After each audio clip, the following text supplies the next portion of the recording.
Hi, everyone. We have a great show today. We have Ann Miller, the owner of Rooted Yoga, and we get into all things yoga. We talk about her studio, we talk about what got her into it, and then what it's doing in the Columbia area right now. So I hope you enjoy. Thanks for listening.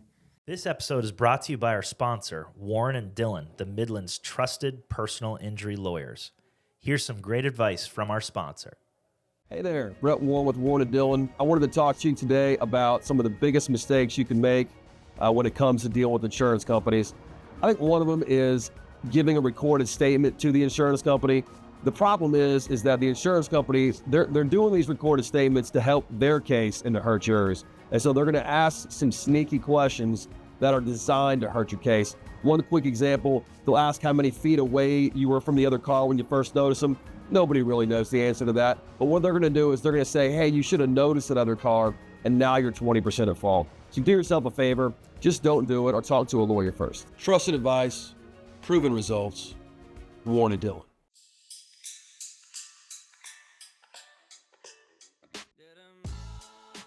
Hi, everyone. Welcome to Here for the Health of It. I'm Dr. Randy here with Dr. Tom, as always, and we have a great guest today. We have Ann Miller, sometimes called Annie Miller, from Rooted Yoga, and you're the creator and owner of Rooted Yoga, a small local studio with a focus on community, especially a community to feel safe and comfortable to be your own best and true self. That's it. And you're on Instagram quite a bit, right? Rooted Yoga SC, and you're in Shandon. Correct. On Yeah. the corner of South Shandon and Rosewood Drive. Okay, Yep. That's exciting. So I was just asking you at the very beginning of, I said, wait until we're recording. What's the craziest thing you've ever done? So I graduated college as a dance major, and I was burned out. And so I volunteered to go to an orphanage in Honduras and work, and I knew very little Spanish. What? And on my vacation, I took off and went to El Salvador, but we got to the border and the border was closed. And so they smuggled us across the border and put us in a car. When you say they, who smuggled you? I'm not quite sure. It was just the people that were at the, No way. Someone at the border said, hey, hop in this van and I'll smuggle you across. no, we walked. We walked across, but once we got to the other side, there was That's wild. nowhere to go. There were a couple of us. I wasn't the only one. But then we got in this car with these. So you basically trafficked yourself across the border. Here I am. And I paid to do it. Yeah. I was like, Wow. here's 20. Get me. So anyhow, we're driving down this mountainside and I'm sitting in the back seat and I feel something move. And I'm like, I thought I was the only one back here. Or my other friend. Oops, sorry. Anyhow, there was a person of small stature, a man in the car that was very, very, very drunk. And so he spent the rest of the trip groping myself and my girlfriend that were on the other side as we drove into downtown. What? Sims. Yeah. Top that. Well, how What is small of a happening how right small now? of a man are we talking I'm about? trying to be politically correct. Yes, just smaller. And by groping, what is yeah. just petting and heavy petting? Heavy petting. Heavy, Any heavy noises? Any like? Petting. Oh yeah. Well, he was really drunk. So I Yeah. took my passport out and shoved it down my shirt because I thought if I crash, I don't want it to fall off my body, and then I'll live into what my mother said. This is the dumbest thing you've ever thought That to do. is wild. Yeah. So what did you do when you got there? Went and got a drink. Wow. Yeah. Okay. And then where did it go from there? I feel like we're only halfway through the story. Okay. So then we finished out our vacation and went back home to Honduras, to the orphanage. Yeah. El Salvador is a scary place right now. You don't even stop at stop signs, I'm told, or stoplights. No, you know, the rule of driving in Central America is the first one to make eye contact loses the right. Oh. So you just don't look. You just drive. Okay. So if you're driving It's like a big and game you're of coming over chicken. here and I look at you, I've lost the right because you're just going to go ahead. So now, Right. mind you, I was there in the late 80s, so it was a long time ago. Gotcha. Yeah. And so you have to smuggle yourself back over the border? No, we did a little bit better coming across the border during daylight hours. Okay. Well, that was Well, a there great you go. story. There Now- you go. Now I do yoga. Okay. I had to pull it in a little bit. So now you're not from Columbia, correct? No, I was born and raised in Ohio. Ohio, that's right. Yeah. Nice. And Yeah. then what brought you down to Columbia and when was that? So my dad was my dad at the time was a Lutheran pastor. and he got a placement at Reformation Lutheran Church, which is on River Drive, an inner city church. And we moved over Christmas break of my junior year in high school. And prior to that, I had never been south of the Mason-Dixon line until the day we moved down here. And it was eye-opening. It was eye-opening, yeah. And I hated it. I vowed that I was, I asked my parents, I said, as soon as I graduate high school, I'm out of here. I wanted to dance. And so I said, I want to go to a performing school in the Northeast. They're like, great, you can come home for Christmas and summer. We can't afford for you to run back and forth and do laundry. And I said, well, how far can I go and still come back and forth and do laundry? And so they said the Southeast. And I looked all over the Southeast. And I ended up at Columbia College, an all-women's school in the Deep South in the same city that my parents lived in. You love that. Wow. And now I'm married, have 2 kids, and never left. Today's episode is brought to you by our sponsor, Columbia Family Chiropractic, with 3 easy-to-get-to locations, one in Forest Acres, which is by Trader Joe's, one in O'Neill Court by the DMV, and one in the Northeast by Sand Hills. You'll be sure to have somewhere near you. They offer a ton of services from corrective care, on-site digital x-rays, spinal decompression for bulging or herniated discs, dry needling for injuries, pediatric care, and a Class 4 laser. They accept all your major insurances.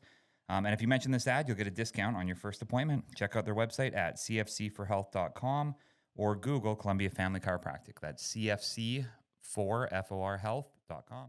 Still don't drink the sweet tea, though. Yeah. And then what got you into, I can see from dance, did you start practicing yoga back then? No. So when I got back, Colonial Life was just starting their corporate wellness program. Oh. And so I got asked to help with that. And so I moved into corporate fitness and became a group instructor. And then I started doing some personal training. And then I moved out to have my own personal training business. But while I was doing that, I was working for Lexington Medical. I was working at the hospital, but they also had health directions. And they brought in it's basically a gym. I can't even think of what it's called now. Yoga Fit, maybe. It's basically a gym yoga certification. You don't get the philosophy. You don't get the ancient scriptures. You don't get the Sanskrit. But I fell in love with it then. And so I started teaching yoga. And now, 20-some years later, have my own studio. Wow. And so do you say namaste a lot? At the end. Every time? Yeah. Have you ever not said it, just weren't in the mood? Just a test. I'm sure I have. You said goodbye, everybody. Get out of here. Yeah. As traditional as my studio is, and we are traditional, and I have 11 instructors, and each teacher comes from a different training. So yoga has a big umbrella, and then there's lots of, it is like an umbrella. There's different stays, different supports. So each teacher has their own lineage, their own wisdom line that they follow. And so their class reflects that. But we are traditional. We follow the 8 limbs of yoga, and however each teacher does that. So classes begin and end how that teacher sees fit. Some of them do the Om, the verbalization of Om. Some end with that. Some end with chants or mantras. Yeah. So each class is a little bit different. And as an owner, you're open to all that. Do you just let people free, just kind of do their thing, or what do you? Yeah. Yes. Once you start teaching at the studio, I don't have a business plan. I never did. But I have core values, and everything that happens in that studio has to line up with the core values. Nice. There's multiples of them. At least 4 of them have to be met. And if they're not met, neither I nor anybody else in the studio do that. So I'm really big on inclusive, safe community. And so if what you're going to do or say in that community doesn't do that, then we don't do it. Nice. Yeah. Do you mind sharing some of the core values so that listeners kind of know? We're inclusive and supportive. Yep. We're here to support you on your journey. We're fun. I mean, Gotta have fun. It's not, you're not here to beat yourself up. We're also here to challenge you so that, you can work to be your best self, kind of shed what is prohibiting you from living your true self. Yeah. Yeah. Nice. Yeah. What is there an example of something that happened, or that because for us the core values sometimes stemmed out of when people do this thing, it drives us crazy. So we want the opposite. Yeah, like one of ours is moral, And it's because if somebody lies to us, then we pretty much fire them right away. Right away, yeah. I can't think of his name now. There's a podcaster. There's a guy that you need to follow, this business guy. And he said that if you're not a good person, you don't work for his company. And he fires you. He doesn't care how much money you make for him if you're not a good person. But yes, I think unconsciously that I went with mission and value over business plan just because, and with my dad being a pastor, the environments and communities that I grew up in were very special, very safe, very sacred. And I wanted to continue that. And I didn't know how to do it until I found yoga. Then I was like, hey, here's a way to do this without just going and meeting at the bar every night. Yeah. It's an environment that I can curate. Yeah. Yeah. Nice. So was there so when your dad, as a Lutheran pastor, yoga is kind of philosophically completely different, right? Or it is, but it isn't. So there's a yoga ashram up in Charlottesville, Virginia called Yogaville. Yeah. And Swami Satchidananda is who founded that. And he's actually, if you see the original pictures of Woodstock, he is the guru that opened Woodstock. He's sitting up on this platform in his saffron robes, and he did the prayers and the blessings that started. No kidding. Anyhow, he says the paths are many, the truth is one. And the truth is whoever you name and claim to be divine, God, Jesus, Buddha, your dog, your cat, yourself, whoever, well, no, it can't be yourself, but whoever that is, how we get to that is unique and individual. Yeah. So the interesting thing is that all spiritual practices, whether it be Lutheran or Catholic or yoga, they all have ancient scripts. They have ancient spiritual scripts. And they basically all say the same thing, just in a different way. And so there was never a conflict for me between the Christian faith that I grew up in and the Buddhist that I was owning and teaching. Yeah. Okay, nice. What does the Om mean? So in yoga, the wisdom believes that is the creative sound of the world. So Om is the vibrational force that brought life into being. And then, if you read the Bible, God said, let it be. And so that's the verbiage. That's the creative force that brought things in. So in the yoga tradition, Om is that So sound. that would be why Christians don't like Om sometimes. Correct. Because I'll often hear people say they love yoga, but they don't want to do the Om at all. And in my studio, if the teachers choose to do it, they often say, join in or just receive the vibration, just participate. You don't have to do it. And that's also a big thing in the studio is that any of the yoga poses, any of the way the class is going, it's just simply an offering and a suggestion. It's never a mandate. There's no rights or wrongs. You can't perfect yoga. I mean, we've really screwed it up since it came to the West because now it's a competition who can, get their foot behind their head, in their mouth, stand on their head, and do whatever. It's not what it started as. Yeah. So, I didn't know that the main yoga was a man. Main yoga person. Yogi. So yoga started out in India just for men. Women didn't get into it until it came to the West. I mean, some of the women in India did it, but it was a man's thing. And originally it was for the monks. There were only 15 poses, and it was for the monks that were along the Ganges River. And they were purification. They were meant to detox the body to get ready to enter the temple and do your spiritual practice. I mean, think around the world, how many spiritual practices are there that we do purifications before we go do whatever that practice is? I mean, here in the Deep South, in the Bible Belt, we take a shower and we put our best clothes on and then we go to church. I mean, for me, it's all the same thing. There's just different ways of expressing it. And to me, that's cool. That's really good. I don't like one and done. I got it right. You've got it wrong. And that's part of one of my values is that there's more way. There's more than one way. Yeah. And if you have the tried and true, you're probably not going to teach for me because there's not. Yeah. In my The opinion. tried and true moves. Or there's not any perfected way. There's lots of ways, and then there's ways that like, how's my body showing up today? I'm getting older, and I'm like, I'd get up in the morning and I'd grump. And that's a pleasant term for it. What's a grump? Just get up and bit. I just like get up groan? and bit. Yeah, like, yeah. And I was like, oh, this body is so sore. I'm not gonna be able to do. And then I switched my philosophy or my verbiage to say, who am I going to wake up with this morning? You know, what am I going to, I'll do body work. You know, I wake up in the morning, I'm like, what knee is going to show up today? You know, what's the back going to talk about today? And everybody does that. And the more we can say, yeah, today the body's great. Today the mind's settled. You know, my yoga is going to be one way. If I didn't sleep well, if I drank too much, if I didn't eat well, my grandmother's dying, it's going to be a whole different thing in the body. Yeah. That's why. So what inspired you to get into yoga right out of the gates? When I did that weekend certification, Yeah. I did the first down dog, and I was like, holy cow, this is pretty cool. I was sore. Oh my God, I was so sore that weekend. It was just a different way of using my body than I had used it before.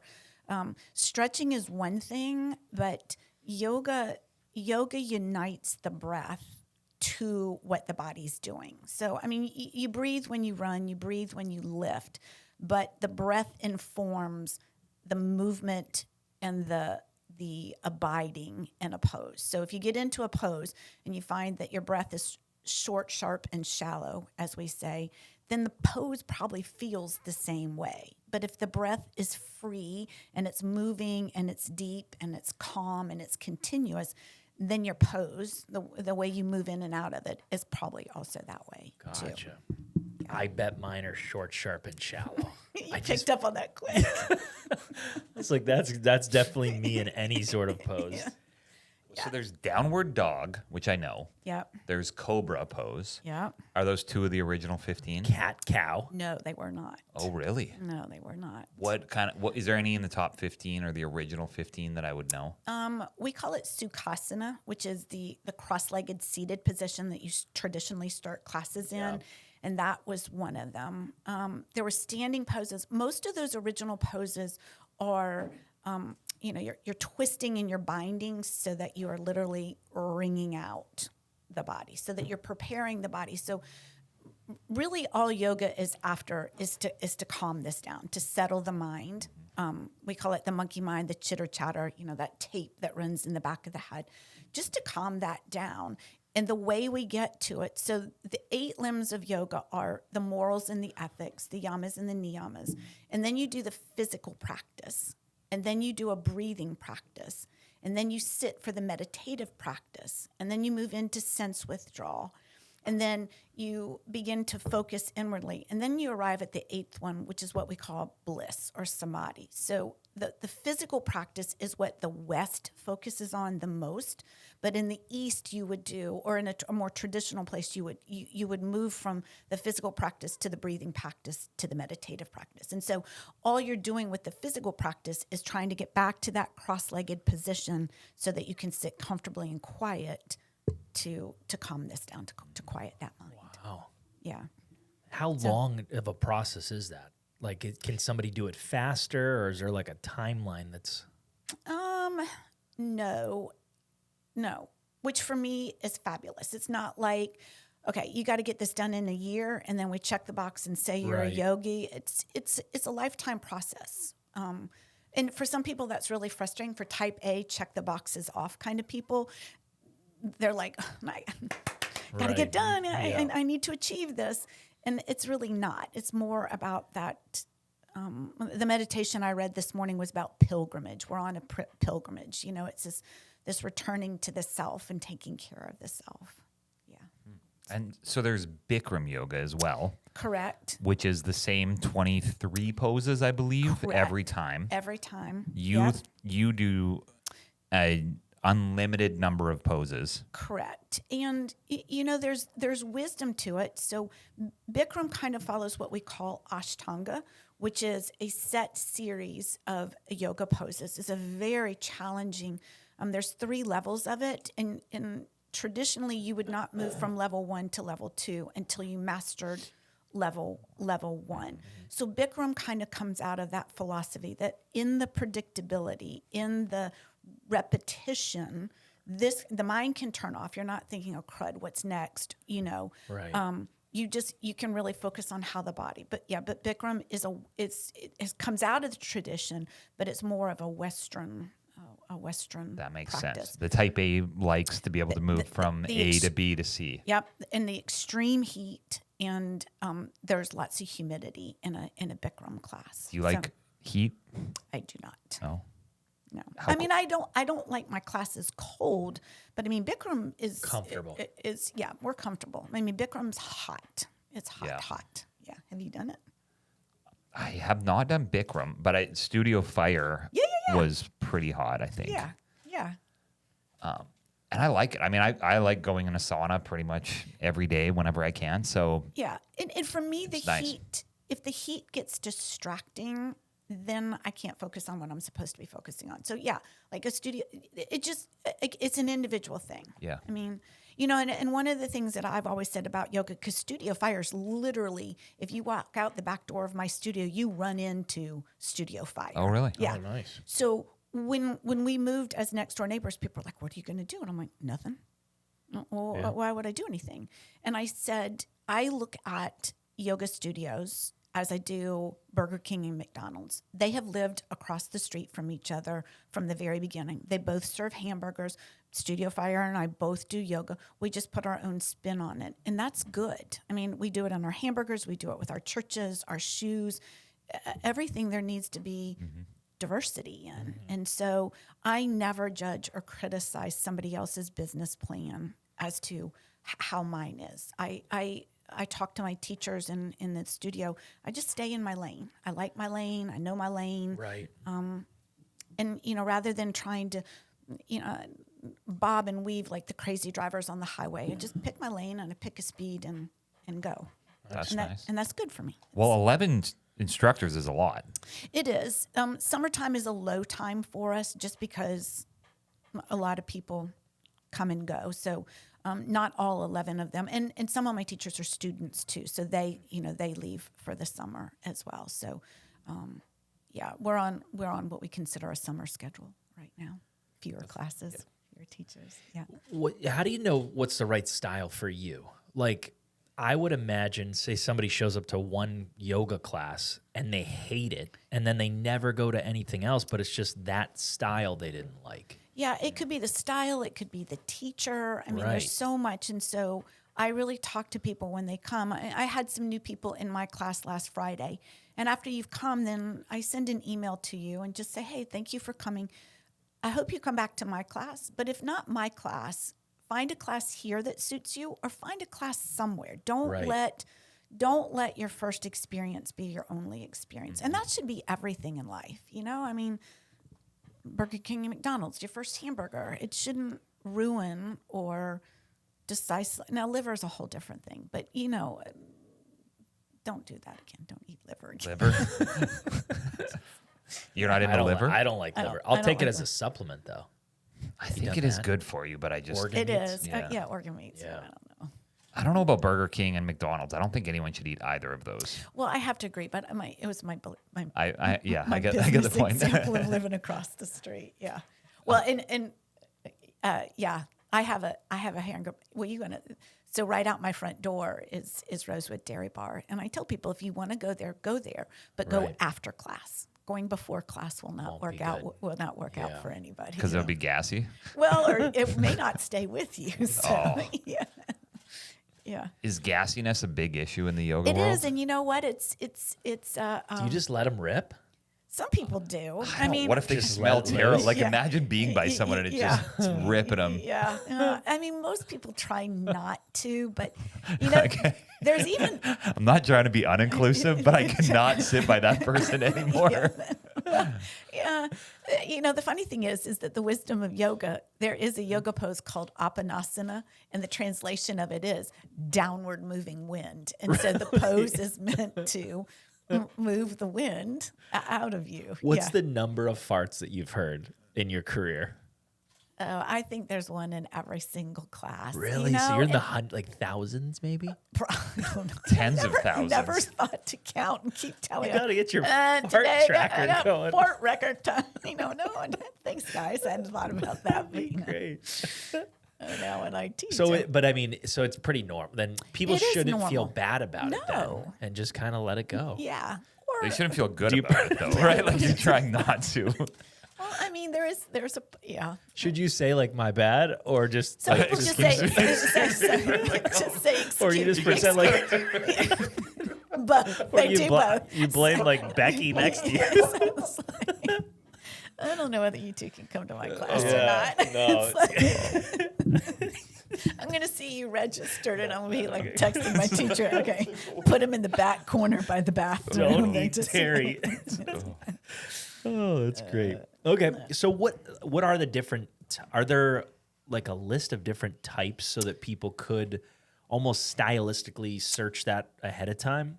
Yeah. So the biggest thing is hatha is the big umbrella. So that's what most all yoga falls under, and then you have vinyasa yoga, which is really linking the breath to movement. It's a more flowing, Moving more so, more yeah. flowing class, Okay. which is exactly the opposite of what yin is. And yin is holding a pose anywhere from 3 to 5 minutes. Whoa. And so the difference between yin is after the fascia, which is the overlying Yeah. connective tissue, the stabilizing tissue on top, of a muscle. And that's not blood fed. And so you need to stay in it longer for it to stretch, to release. So Gotcha. you've got vinyasa on one end and you've got yin. And then in between, there's like restorative yoga, which uses a lot of props so that you can relax and release. You've got power yoga, which takes the vinyasa and kicks it up a couple notches. You have gentle yoga, which is more gentle. So it kind of depends upon the studio and what they want to offer. So, some studios just stick with 1 or 2 types of classes. Some studios have a variety of classes. Some studios take and make hybrids out of classes. So they take yoga and Pilates and put those two together. They take yoga and bar and put it together. They put yoga and weight training together. And so, again, it's just what does the studio want to offer to the community? What is their business? Okay. Some people combine it with goats. And dogs and Yeah, puppies. what's with that? Talk us through the animal yoga. Well, I have a friend, Sally, that owns Good Company Yoga, and she does her yoga in, she started it in bars. She's in coffee shops now. She does a huge event on the State House grounds. And she was at my studio for a long time. And when she moved out, I kind of, I was like, Sally, really? I mean, you gotta have a beer in your hand to do yoga? And she said, look, if the way that I offer yoga will get somebody to come get on the mat and try it, and then they're ready for something different or deeper, I'll send them back to you. And I thought, holy cow, how wise. So, Well, gateway, yeah. yeah. So, if it's a goat, if it's a puppy, if it's a beer, and there's some people that have real issues with that. But for me, if it gets you on the mat and gets you experiencing yoga, so be it. At some point, maybe you won't need those. So there's beer yoga, because I'm not aware of that. There is. Look up my friend Sally, Good Company Yoga. Yep. Okay. Interesting. Yep. And you're literally just drinking while. There's a beer. There's a beer. And Just to make you I feel- haven't done it with her. I don't know whether you stop and pause and have a Right. beer. I'm Smoke sure a cigarette, maybe. Yeah. I'm not sure about that one. Cigarette breath, yoga. Get your cigarette breath work in. Yeah. If we're not going to go to McDonald's and Burger King, we probably shouldn't be smoking a cigarette either. Yeah. No. All right, so talk to us more about the environment in your studio. So do you have essential oils going? Do you have rocks? Do you have salt? Do you have what kind of tunes? So each teacher picks. I mean, I have a teacher that does the very traditional, and there is no music. It's just Silence. a quiet To studio. hear the fart. Oh, that's got to be an awkward one. I can't attend that one. I've got a teacher that uses a really upbeat. So again, upbeat playlist. So Like Taylor Swift. I'm not good with music, but yeah. So. Like it would be Okay, like so, pop like, music. There'd be though. like, Yeah. it's not like bongos. Like I just No, always no, envision bongos. no. I'm thinking of bells a lot too. Yeah, no, we have. So at the front of the classroom, there's a few instruments, traditional instruments that if a teacher wants to use them, they can. There's a singing bowl up there. There's little chimes. We've got more chimes. There's a rain stick. that stuff. Yeah, and a lot of them choose to use it at the beginning or the end, or even in the middle of class. Yeah. Okay, nice. Yeah, man, we have incense sticks.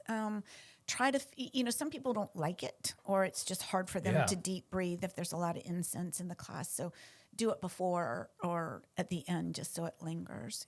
Yeah. And my studio's small. I've chosen to be small. This is actually my second space, and I mean, I can squeeze, if people are really willing to work together, I can squeeze 20 into a class. 15 is a snuggle, 10 is good, but that allows the teacher to really see everybody and to make corrections and offerings and modifications. And there's nothing wrong with 40 in a class. It's just a different experience. Nice. My experience is smaller. Yeah. And is it every hour on the hour? No, each day is a little bit different. Like Saturday, there's only one class. It's just a 9 o'clock class. Sunday, there's 3. And you know what? I think when I met Tom, I think that's how you know. So on Sundays at 2 and Wednesdays at 6, my teachers offer a class at Rosewood Market. And I know you were with Brian. So Brian and I have been friends for a long time. And years ago, I think it's been 13 years now that we've been offering yoga out on his deck. You see that guy doing any yoga? He's done it before. Does he wear tights? Or what's he wearing? I don't know. I haven't seen him do it in a while. I'll ask him. I'll say, hey, Tom wants to know what you're going to wear. I wonder how his flexibility is too, because he doesn't strike me as a flexible guy. Yeah.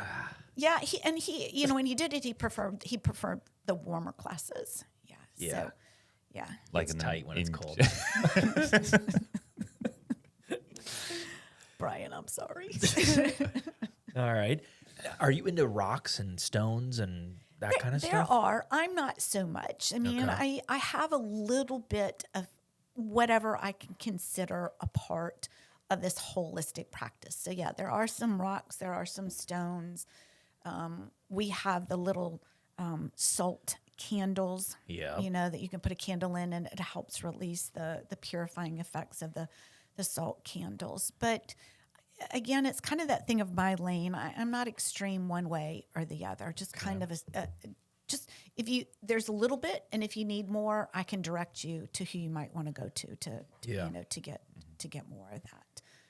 Okay. I am a little bit surprised that you don't have more jewelry and Gems rocks and gems and things with you. Sorry. Like protecting your energy. Did you? I was expecting like sage. Were you things worried? Yeah. happening. Were you worried walking in that there would be some bad energy in here, or no? Like, do you think about that stuff?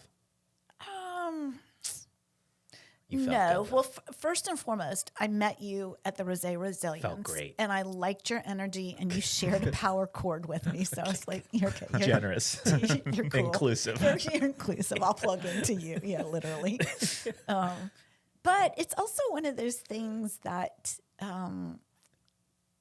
you guys get it. You get when clients come in, as soon as they walk into the room, you get a read on them, and you're like, this is going to be great today. Or like, ooh, I hope this person comes back 2 more times this week. And it doesn't matter which one they are. Once you're connected to your inner self, your inner strength, it doesn't matter what happens out there. And that, that's when you calm down the junk that the ego repeatedly tells you about yourself and others, when you can get that, even for a breath, to stop, then it's that inner strength, that inner truth. And you're like, yeah, that's what's going on with them today. Right. I don't need to absorb or embody or become a part of that. Nice. And I see you have a wedding ring on. I do. So I'm assuming you're married. I am. Yep. Is your spouse the yang to your yin? No. Oh. He's the yin. He's the strong and steady. Okay. Always has been. Yep. Or I guess So- I didn't know. Yeah, I didn't know the Yeah, he difference didn't between know. them. I just meant like opposites. Yeah, yeah, yeah. Well, so yeah, so Wait, yang is the Well, so- feminine, or no. So yang is the masculine. Yeah. It's the fire. It's the work. So yes, you're correct. But for me, the yin is it's the strong and the steady. So we could go back and forth on that. But for me, my husband Mike is my strong and my steady. Always has been from day one. And that also offered me the privilege to open a studio. And for it is hard work. Y'all know how to Yeah. how running and he was in corporate America for 44 years. And so my promise to him when we were discussing within the family to open the studio was I will need setup money from our personal accounts. But once we get going, I have to be able to support myself. Yeah. And if I have to dip into family money, then it's time to pivot, to reboot, or to close. And so I've done that. And it's and that makes me do business differently when I don't have to be responsible for a mortgage payment or Right. tires on the car, or my employees are all 1099s, and so it's a different relationship with Right. with them. They're all contract, and the majority of them, all of them, something else is what fills their bank account. One does yoga all the time. She has her own teaching school and that kind of thing. But I do business differently because I don't have to. I have the privilege of his corporate America. Nice. is he a lawyer? No, he was in insurance. Insurance? Don't Nice. start. Don't start. Yeah, and actually, he was at Colonial Life where I very first started teaching. Is that Yeah. that's where you met? That's where we met. Yeah. Really? He took my Reebok step class, and he did it for long enough to get me out on a date. And it's never been back? Nope, never been back. Never's done my yoga class. No, Really? That's funny. no, that's just not his thing. But he is enormously supportive and generous with me. Yeah. So that works. It's good. So can you tell me a little more about yin and yang? Because the way that I remembered it before was yang Wang. rhymes That's with how you- wang. Yeah. That's how you know. You're right. That's a little memory hook for the audience. Yang Wang. Masculine. You might want to add that in your class teaching. Gonna put that with my farts. Yes, you are correct. So the yang is the masculine, it's the fire, it's the get it done, and the yin is the feminine, it's the restorative. And so it's sun and moon, it's male and female, it's light and dark. So yes, you are correct. What my thought is that in my personality, I'm all over the place. I'm just flying everywhere, whereas he's the steady, the constant. So that's where I was going. You're a with fire sign, probably. Oh, do you get into that? Not that much. So, You don't? Well, here's the I thing. thought for sure that was going to light you up. Well, no. So in yoga, we have what are called doshas, and so doshas have been around. So like y'all know Myers-Briggs or the Enneagram and all of that. So the doshas in yoga were along before any of that Western psychology came along. And so there's fire, which is pitta. There is kapha, which is earth, and then there's vata, which is air. And you're a combination of the two. So I am vata, which is air, light, creative, all over the place. And then I've got fire, which allows me to have the business. And then you just work to balance those two, and kapha is the earth. So like when my vata is out of balance, I'm getting nothing done. I'm flitting from one thing to another. I'm trying, whatever the new bright shiny penny is. And when my pitta gets out of, I'm just consumed with, I burn myself up and out. Yeah. So yes, I do have some fire in me. What's the earth? What would be an earth person? So Mike is earth. He is steady. He is Steady. constant, just like the earth. Steady, constant. There's growth. There's change. Flat. It's not dead. It's a curve. That's funny because when he does get too flat, I call him like you're flatlined. I need a blip, up or down. Just let me know if you're alive. Yeah, but all of that. So when earth gets out of balance, it becomes heavy, soggy, and we call it mud. So it's like, like just watching how mud moves. I mean, yeah. When is your birthday? December 2nd. Oh, so you're Sagittarius. I am a So Sagittarius. am I. Oh, when is yours? 19th. So you got your Christmas and your birthday presents in the middle of the month. And, Sucks. yeah. Well, yeah, I pushed for middle of the month. Yeah. Because otherwise they combined them. Oh, I know. That's what I'm saying. I got one gift. My Yep. brother is in June.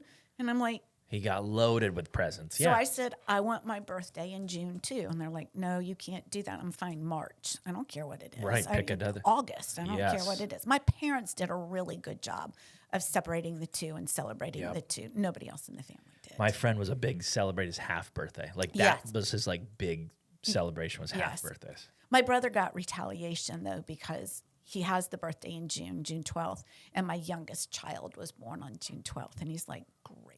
Now he's Nobody's done, going to yeah. remember my birthday because we have this sweet Yep. baby. And I was like, karma. Yep. Do your kids do yoga? No. They're even worse than my husband. They call it the woo-woo. They're like, Really? here goes mom down, They gotta lighten up. down the rabbit hole. Here she goes. And Do you sit around the You gotta play some the sound dinner bowls for table them. being No. like, hey, all your energy's off. I see the color of that aura and it's wrong. no, but like whenever they've been sick, they're like, can I just have an Advil? Do I have to do the deep breathing and the forward folds and all that? Yes. Yes, I've had water. So they're like, I like they're that you do puking, that. you're like bending them over. Yeah, it's like, take a a couple, cobra pose. a couple deep breaths. Focus your mind. Can I just have an Advil? And what about their spouses? That are they married? Neither one are married. Oh, they're not. Neither one are married. Do you anticipate their spouses being a little wilder like you? Well, I know one of them. Yes, and she's a fabulous young woman. She's fabulous. Yeah, Would you smuggle herself across a border? Abby might. Yeah. She might. She's traveled. Yeah. So Yeah. single boys, we're trying to find Yeah. we're trying to do a dating show for but we don't have a lot of single men. One is in a long-term relationship, so he's off Abby. the market. Gonzo. Yeah. Yeah. And Sorry, Abby. The other one, Matthew. I don't know. Matthew's hot or cold, so you'll have to take your pick whether he's going to do it or not. Yeah. All right. All right. Yeah. Matthew's home for the summer. Has one more semester at Clemson. So Nice. yeah. Oh yeah, Matthew would be good for the show then. Yeah. 20 show. 21? Is he 21 yet? No, he's 23. Oh, 23. Yeah. So, Matthew's one of those kids that he finished high school and he started college in COVID. And I just, it sucks. I mean, it was horrible. And, depending upon your personality and your learning styles, I mean, he was just one of those kids that struggled. And we're like, don't worry about it. Just get through school. We don't care when you finish it. Right. Nobody cares when you get through it, especially when you say you did it COVID. I mean, Yeah. that just is, it's Yeah. just crazy. Yep. Yeah. Tell me about the name Rooted. How'd you come up with that? So when I was, now you start to see another part of me. So, This unlocking parts of her today. so when I was trying to come up with the name, I took my 3 really, really good friends and I said, yeah, I'll come over to my house. I'll feed and water you. And we'll come up with the name. And so the more we drank, the more creative we Yes. got. And they said, you talk about being rooted, growing your roots, what roots you, what nourishes you.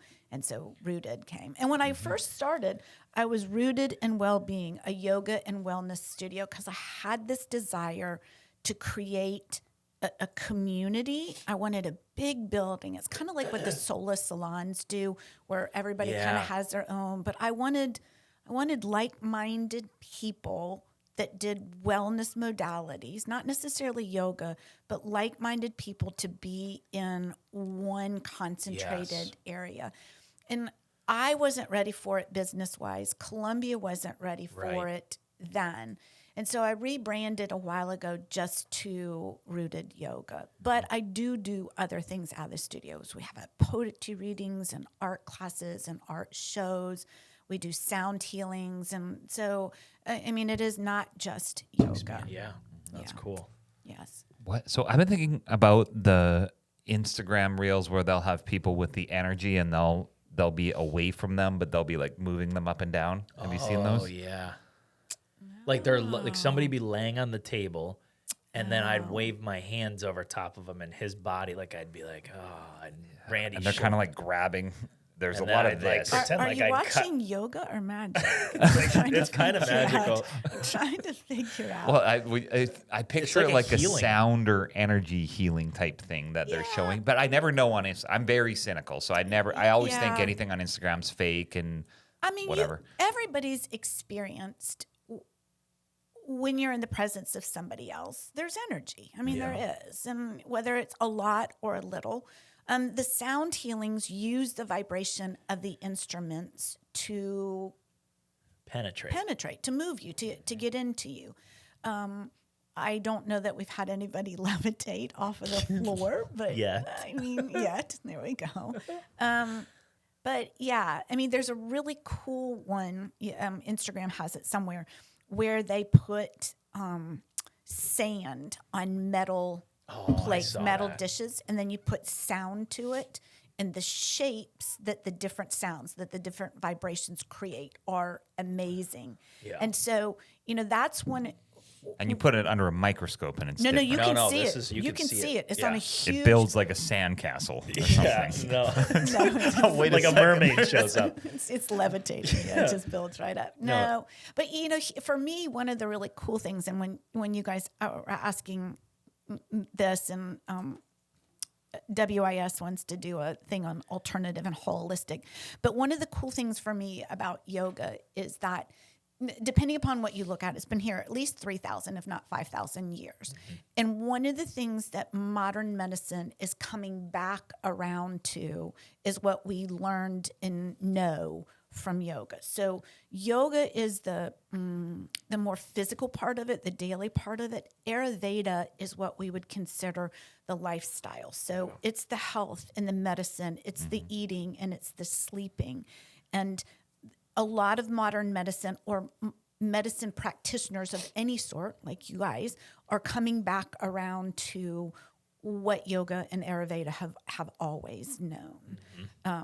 One of the interesting things for me is there is not a medicine on the market today that in its original inception did not come from a botanical in one way or another. It may no longer have that botanical quality to it anymore, but 1,000 years ago, 500, I mean, penicillin. We look at penicillin; it has a natural element to it, and so now we're looking at getting back to that in our eating, in our sleeping, in what we do. And vibration is just one of those. I mean, the sound has always been a part of life, and the better the quality of the sound, the better the effect on the body. Yep. It is interesting because the Brain Tap app, have you ever seen that before? It has lights that go kind of over your eyes and in your ears, and then it gets you into deeper brain waves, but they'll be using different sounds and different they use voice and language, but it really does work. It makes a big difference. Oh, it does. And they've put monitors of different sorts on, let's just use the gurus, and they can watch their brain waves slow down. They can watch their respiration. There is something to it. And the cool thing is you can go as deep into it as you want, or you can do it once a week for 1 hour and you still get benefit. I mean, and people ask me, how many times should I do it? I'm like, what do you want out of it? The more you do it, the more often you do it, the more you get out of it. But if once a week it's enough, then that's enough. Yeah. So is that how often you're doing it? I do it every day. Every day? Yeah. For 1 hour usually? Some days it's longer and some days are shorter. I try to always get on the mat and do a little bit of movement for myself. So I don't count my teaching as my practice because my focus should be on my class, not on me. The other thing is that when you teach, you exhale more than you inhale. And so you can't support the body with the breath because you're exhaling more. So I always try to get on the mat and do something. And I always try to find a quiet meditative time. Some days that's 5 minutes before I run out the door. And other days I can get on the mat and do a more traditional, lengthy meditation. And one of the things that I've started doing more of is not just doing that, as I run out the door at the end of the day, but pausing throughout the day and just taking 10 deep breaths or just stepping away from everything. If it's been a chaotic day and I pull into the driveway, I'll just sit in the driveway, turn the radio off, put my phone aside, and just take a few minutes just to clear the air, just to, get focused on the transition to home life. Yeah. Do you ever find yourself falling asleep? Like, oh yeah, and shavasana and final relaxation. Yeah. But the really cool thing is if you can prevent yourself from doing it, it goes into that brain wave that you were talking about. So you're not asleep, but you're not awake. And if you can prevent yourself from falling asleep, like you're kind of programmed. You just don't let it happen. And there's a really cool thing called yoga nidra, which is yoga sleep in essence, but it's a deep guided meditation where you just go to that brink of sleep, but hopefully you don't fall asleep. And they're saying that 30 minutes of yoga nidra is the equivalent of 3 hours of deep sleep. What it does for the the restitution of the body and the mind. And so a lot of people use yoga sleep, yoga nidra, to help That's sweet. heal the body. I fall asleep constantly when I try to do that. Yeah. Randy likes the laying sleep pose. I just that's what I'm always worried about the yoga too. I'll be like lay there and then I'll be like, all right, a few deep breaths, and the next thing I know, I'm just snoring in the middle of class. And that happens too. And usually, my technique is if I know you've fallen asleep, is that I get up and I come and I start speaking closer to you. And usually the sound of a voice coming towards you stimulates the mind and brings you back up to the surface. If not, I will gently touch you somewhere. But, some people startle awake, and then you've got this thrashing and jumping. That's what I always wondered. Yeah. Where do you touch somebody to wake up? I was just thinking that. Shoulder, knee, ankle. Yeah, and then we've had people, especially in sound journeys, go so deeply asleep that we can't get them awake, and a fingernail up the sole of the foot. Well, really? Well, I mean, just think about how sensitive the foot is, and that'll... Oh, I'd be so mad if I was in a deep sleep and someone woke me up like that. I'd be like, okay, Randy's asleep. Leave me alone. Pack it up. Somebody cover him up. I'll come back and give you a blanket. Randy, you need to wear your pajamas next time. We'll finish and we'll come get you tomorrow morning. I'll bring coffee. Now, how's it been managing yogis? Have you had any issues over the years with yogis? Are people they bring their baggage, and we just. They're employees. And so I just work really hard to treat them with the same grace, accountability, and forgiveness that I want for myself. So if you're having a bad day and you can't keep it contained long enough to teach, then call me. I'll cancel the class. I'll sub the class. But, people are coming to the mat to get away from whatever, from life or a moment or a spouse or whatever it is. And it's not fair to them for you to bring your stuff to them.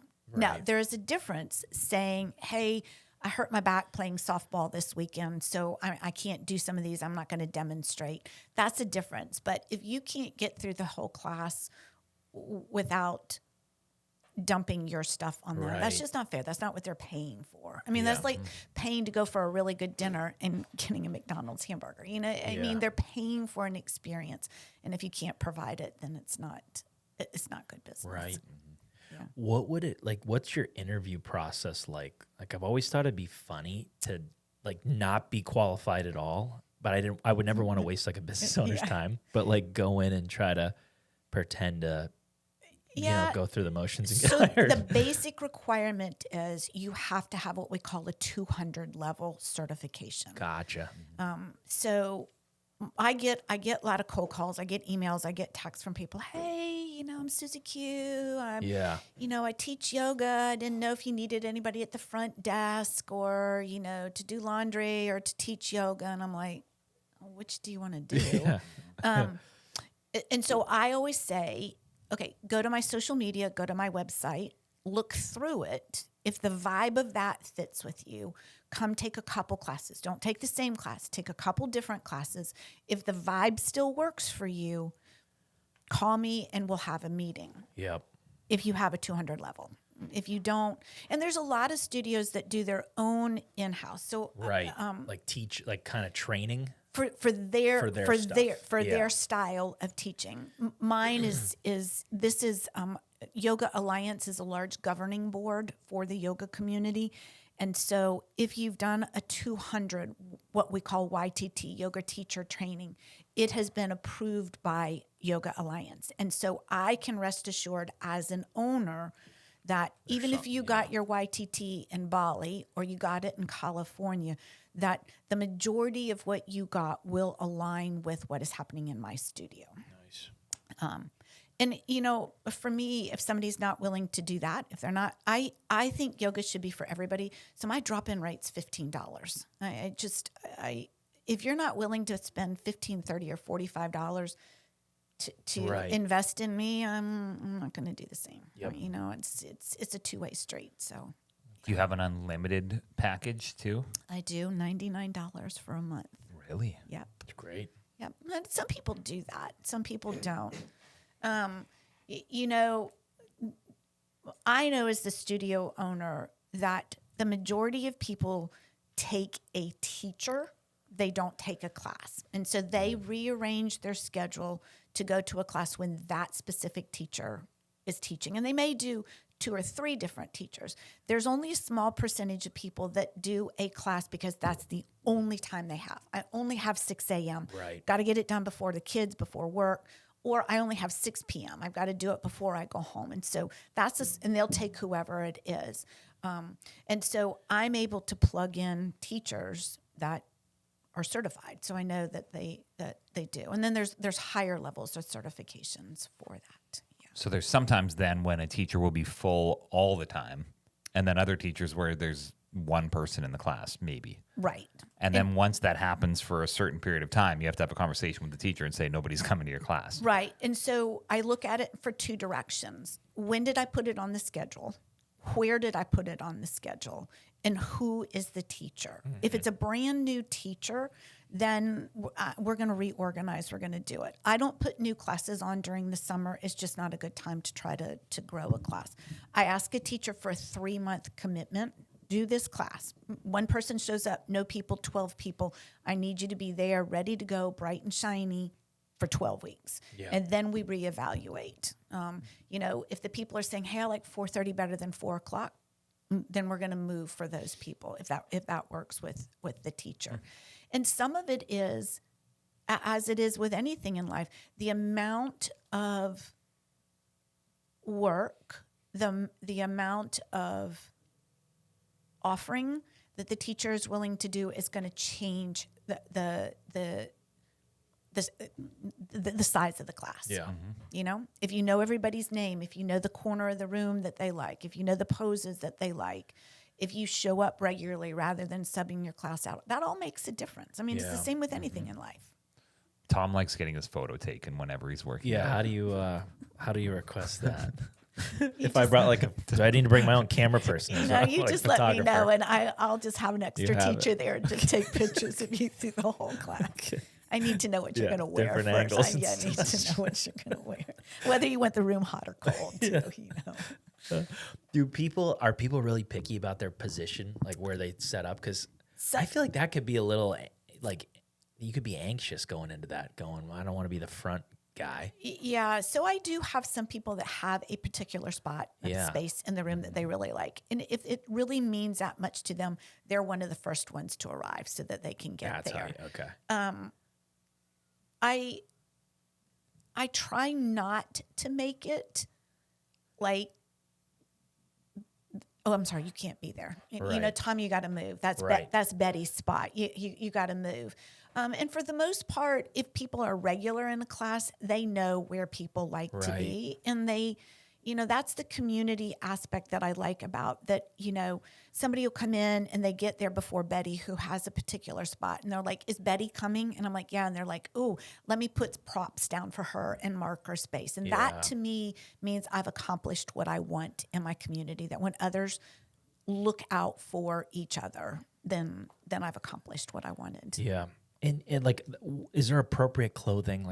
I know that we got yoga pants and all that stuff, but people are wearing some skimpy stuff. And like, where I'm That's thinking, funny because I just had this conversation at the end of my class this Yeah. morning. Yeah. I'm going to get a T-shirt made that says, "Yes, I'm in yoga pants.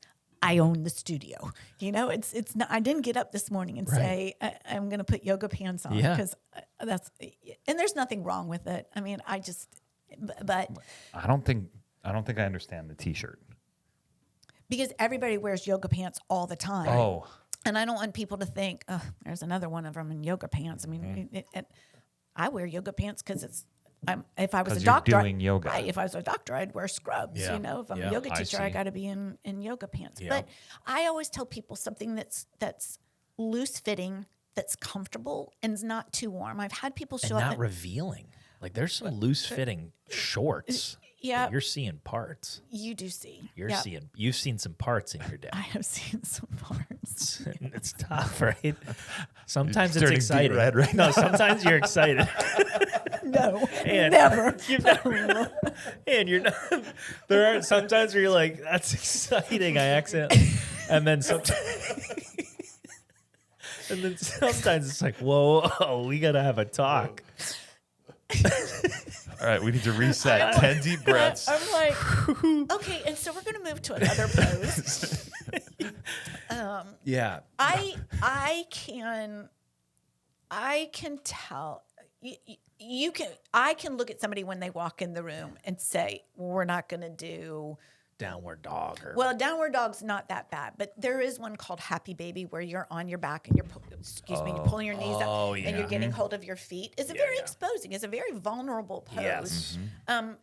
If I've got a lot of people in short shorts, we're just not going to do that pose. I'm just not Gotcha. going to So you expose adapt myself. to I'm it. not going to expose them. Yeah. And there's different levels of comfort, and some people are comfortable in that. Right. Yeah. Okay. Yeah. I'm not. I want my stuff covered Right. up and held Right. in place, and Is there a thing is there a nude yoga studio? there is not in Colombia. And how does that work? Naked.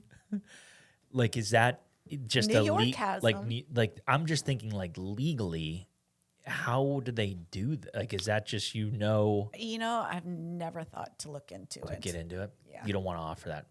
No. Okay. Thank you. Wait, is there many guys that are in there? I have a good many guys You that come and go. Yeah, I have my, I have my constants, my steadies, but the majority of my population is women. Yeah. And mine's an older crowd, and so a lot of the revealing clothes I don't get that Right. that many of. I would just think with nude yoga, you'd have to be like so happy with your body or comfortable. Yeah, can't the other thing is I think you have to be so uncomfortable in it that you just want to get as raw as you can possibly get. I don't Right. know. I've just never. Yeah. I've just. Be interesting to. The gurus of old, they wore their little, their little sarongs or little Yeah. diaper kind of things. I mean, they weren't. I mean, you don't need anything that's going to inhibit your movement or get in your face when you're in Right. down dog. But yeah, no. I mean, I don't have a clothing requirement. I mean, Right. You just kind of adapt as you see it. yeah. Yeah. What's the strangest thing that's happened during a class? Has there been anybody that's had a heart attack or anybody that's screamed or No. injuries? We've had injuries. The most difficult as a teacher, the most difficult to deal with, but if anybody listens to this, I don't want them not to do it or not to come. But it can bring a lot of stuff up. And so there might be some crying, there might be. And so the teacher then needs to take a moment and get that person comfortable and safe Right. in a yoga pose. My studio doesn't have a lobby, and so I need to get them safe, or my teacher needs to get them safe and comfortable there, and then come back to the class. Right. But breaking down in the class Breaking might down, be yeah. something. Yeah. And then how do you get them safe? Like, that'd be a tough one. Somebody starts like crying, like losing it. I have tissues in the room. I have Kleenex in the room, and I have a water filter. So I immediately go get the tissue box and a cup of cold water. Yeah. And then I just say child's pose is one of our restorative poses. And I say, why don't you go ahead and get in child's pose, or why don't you get on your back? And I might even bring them a bolster just to be able to hold, to hug the bolster. And some of them get up and go to the bathroom. Some of them just move themselves to the front of the class where there's a couple pieces of furniture and sit on it. There's no real hard and fast way to deal with tough. it. Yeah. Tears are tough. Yeah. But, I also look at them as an honor and privilege as a teacher and a studio owner that you felt safe enough to do that in the space that I've created. So I think that's a privilege. You could whisper them to start doing math in their head, and that should stop the tears. 6 times 6, 6 times 7, 6 times 8. Listen for how many farts you hear. How many farts did you hear today? And my last question was about what books are you reading, or what do you recommend, like even for meditation or getting into good breathing and energy flow and all that? I didn't think about you asking that question. I'm not a reader unless it's out of necessity. Like, but you mentioned like a little meditation reading. Is it like a daily? Yeah. I get in the morning, I get several emails that are different. Oh, gotcha. Different meditations. Yeah. Some are Christian, some are Buddhist. And out of that, then I teach on what I call a teaching theme. So I pick a theme for the week, and that theme or that meditation, that word is in all my classes for the week. So like I started yesterday, my theme is joy unspeakable. And so everything that I weave and I talk about is guiding you back to that. So that's cool. I will say that I am reading a book, not quickly, by a guy named Jefferson Fisher. And it's called The Next Conversation. And it is changing the way I talk, sort of. Yeah. His whole philosophy. Is he a young lawyer? He is. Okay, he's he's awesome. He's Yeah. all over social media. Yes. And, he started doing these little snippets in his car. Great stuff. And he came to Columbia to do a book signing, and so I went and met him. But his whole philosophy is everything that you should say should lead to the next conversation. Yeah. That it should never end a conversation or distort a conversation. And he's just really cool. Yeah. And he's really authentic in that, like, if you really need therapy, I'm not the one for you, And I didn't do a lot of research. This is all just free flow. Yeah, personal wisdom and knowledge. So, yeah, that is the one that I'm... Nice. My husband tells me, if you read everything on your nightstand... That's how mine is. Or I even say, I'd be rich and skinny. I'd be a huge business owner. You're just absorbing it while you sleep. That's perfect kids. That is how Tom is too. I have a stack too. Yeah. And every now and then, at night I'll be like, you flip through it a let's bit. be like, business. I'm going to do business. Yeah. Or, I'm going to do meditation. You know, my wife and I just bought it's this lamp that goes around your neck and has two little flashlights. Yeah. It's awesome for reading at night. Yeah. So it's made me want to read. Yeah. But you know what this spiraled into is I bought a neck fan then because I saw it at Costco. So you've got lights and action right around thing your around neck. my neck that blows air. You're really getting ready for bed. You got like so much going on around you. Yeah, I will say that I've worked hard here recently. My personality type, I just naturally do not sleep well. And so I've worked really hard to stop screens before I go to bed. Yes. And it's made a difference, not just in the quality of sleep, but in how I wake up, the mood that I wake up in the next day. Yeah. That's good. And so my last question is about being who you are and not trying to be liked by everybody or not trying to be everybody's cup of tea. Because that's one interesting thing I find about you is that you're very willing to just say, if you like me, you like me, and if you don't, you don't. And I don't think you have any intention of changing who you are for anybody under any circumstance. Sorry. Nope. So tell me about that. Have you kind of always been like that? Have you developed that? How deep do you want to go Deep. with that? We love depth. Started childhood. That's where it's going to go. So I am old enough that testing for learning differences was not a thing. So if I was to be tested now, I would have, I'm sure, ADHD, learning. I would have a plethora. Dyslexia is one of those. And so my parents did an amazing job of making it okay to be different without being offensive. And so I just had to learn to navigate life on my own terms. Still can't do math, still can't do science. My teachers get paid. I do a handwritten, like you taught this day, you had this many people, this is what you made. And then I send them a photo. They're like, why don't you put it in an Excel sheet? And I'm like, why don't you do the Excel sheet for me? I'll send you this hand. So I learned to do life on my own terms, and just was really supported by my family, still supported by my husband and my kids.